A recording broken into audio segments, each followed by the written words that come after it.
I tried to save space with my sunscreen and ended up looking like a lobster.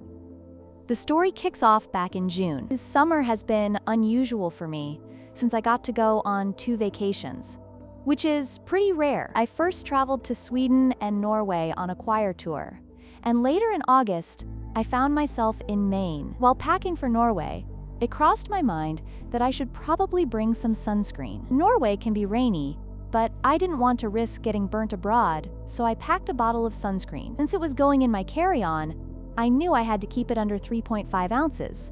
No big deal, I thought. I just squeezed some into a travel-sized bottle. I used a bit of that sunscreen in Norway and, after returning home, shoved the travel container under my bathroom sink, forgetting about it. Fast forward to packing for my trip to Maine. I found that sunscreen and was pleased, thinking, perfect, I'm all set. The first day in Maine was stunning. Sunny, breezy, and perfect for a beach day. I slathered on the sunscreen and reapplied about 5 times throughout a 6-hour stint in the sun. I felt great about my sun protection efforts, believing I was in the clear.